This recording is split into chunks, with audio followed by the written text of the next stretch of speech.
Hey, what's up? Pinagsama-sama ko na sa isang video yung tatlong easy 10k runs ko to cap off the week. Walang workout, walang long run.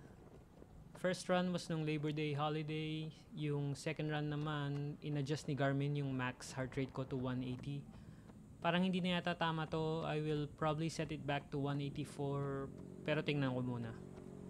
Yung third run, pagtapos ko tumakbo, medyo kinukumbinsi ko pa yung sarili ko na I need this deload. On a related note, medyo nakakalimutan ko na may masakit sa upper leg ko. Siguro ibig sabihin nun pagaling na siya.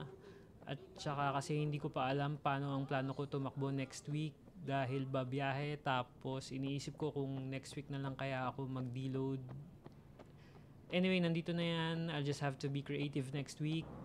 And the total this week is 46 kilometers. Nakita ko ulit yung mga batang kaibigan ko na nasa sailing team, kaya I took a video. Kevin, no? Shoutout sa sailing team. Yun, shoutout sa mama ko. Salamat sa ulam. Sige, dali! Shoutout sa mama ko. Salamat sa pera. Shoutout. Ano ba to? Sailing team? Opo. Ayos! Shoutout kay Coach Emerson.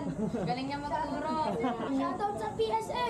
Buti pa tong mga batang to, bata pa lang nakapag-training na. Yun lang, video na yun.